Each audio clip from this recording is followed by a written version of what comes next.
Anyway, the point I want to make is I learned so much. I learned so much. I learned black, white, all colors, all backgrounds. But I mean, come on, man. Men, women, gay, straight, everyone deserves a shot. You know, come on, man. You know the thing. You know what I mean? You know the thing. You know what I mean? Come on, man. What I have to do is I have to continue talking about the things. Come on, man. I came down here because I remember the first bumper sticker I saw. I learned that I got hairy legs that turned blonde in the sun. And the kids used to come up and reach in the pool and rub my leg down so it was straight and then watch the hair come back up again. Then I learned about kids jumping on my lap. I love kids jumping on my lap. Oh, I'm in trouble. What are we, nuts? Dead. You know. Come on, man.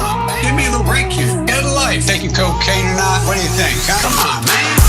Black, white, all colors, all backgrounds. But I mean, come on, man.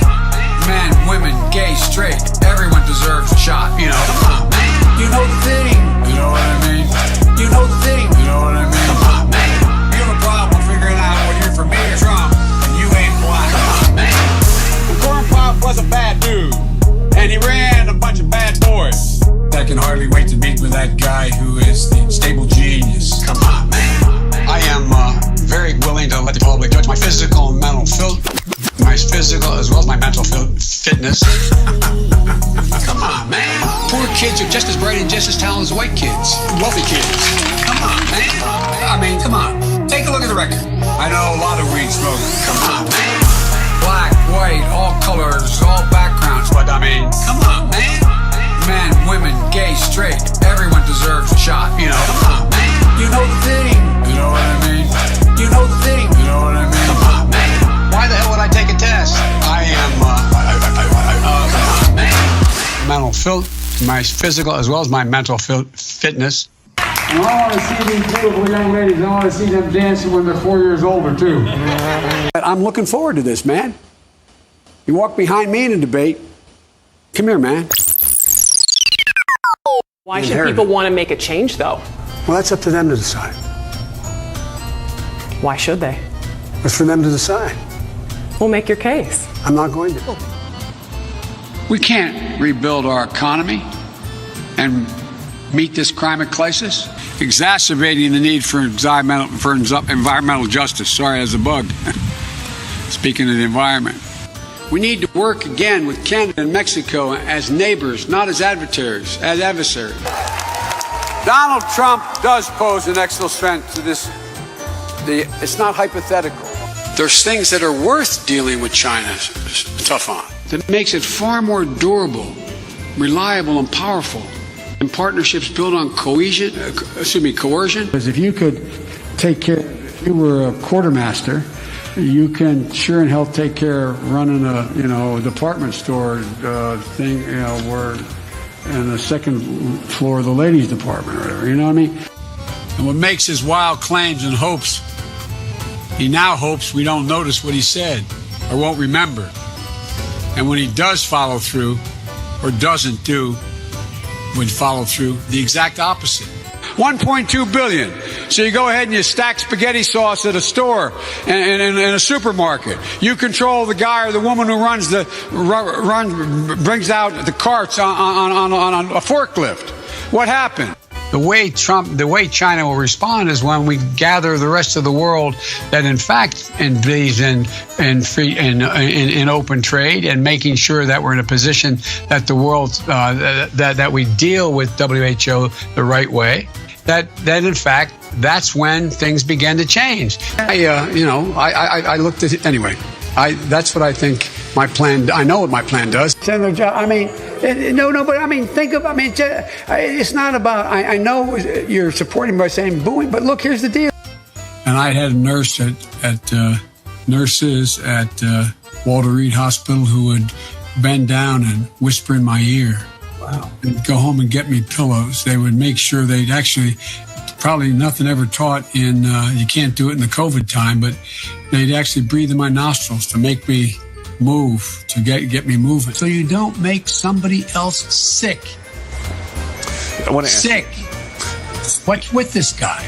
Well, the only thing we can do about it is be prepared. We have a whole group of lawyers who are going out to every voter registration physician in the states, the secretaries of state, making sure that they, in fact, have a game plan as to how they're going to allow the voting to take place. But you know, in the 2020 census, which is now 2 censuses ago, soon to be, estimated that 200 million people have died, probably by the time I finish this talk. Unnecessarily, now we have over 120 million dead from COVID.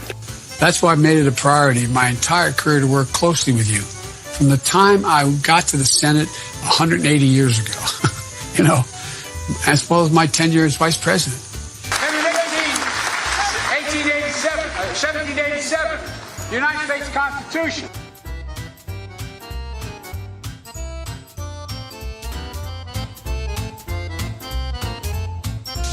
Good afternoon, everyone. Welcome to Kingswood Community Center. Actually, that's the one down I used to work. It's a joke. I didn't know where we were. Anyway, and welcome to the nation's Constitution Center. I had the great privilege of being the guest leader of this outfit for a year. It's an appropriate place to make the speech I'm about to make. Great. God, love it. How are you? Hey, everyone. I'm Jill Biden's husband. But the truth is, she's the strongest person I know. She's a backbone like a ramrod. That's the kind of first lady this Jill Biden will be. God love you.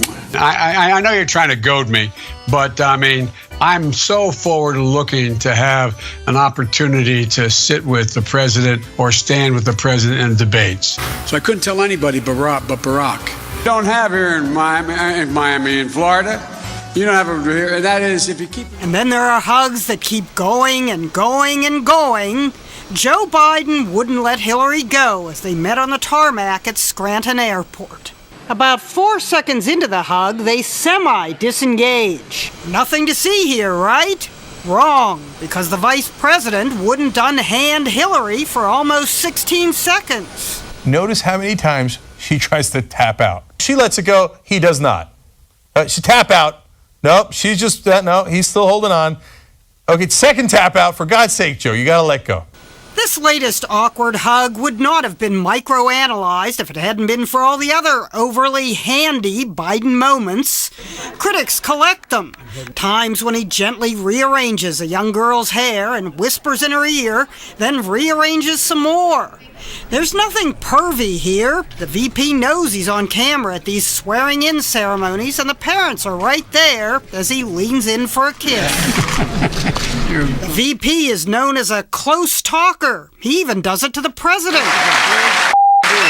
Perhaps his most famous hands-on moment came when he put his hands on the wife of Defense Secretary Ash Carter. I've got a lot of thanks to give out here. Conservatives panned it. This is the creepiest thing. And so did some liberals. No, that ain't right, man. That ain't right. Why are you appeared to smell her hair? At least the VP didn't get that close to Hillary. Now, Hillary and President Obama have come a long way in their history of hugging. From this paltry excuse for a hug 8 years ago after he defeated her, to this. A hug so close that Hillary closed her eyes. They even gazed into each other's eyes. This was a hug so novel for these two, it looked like the cover of a romance novel. Jeannie Mo, CNN, New York.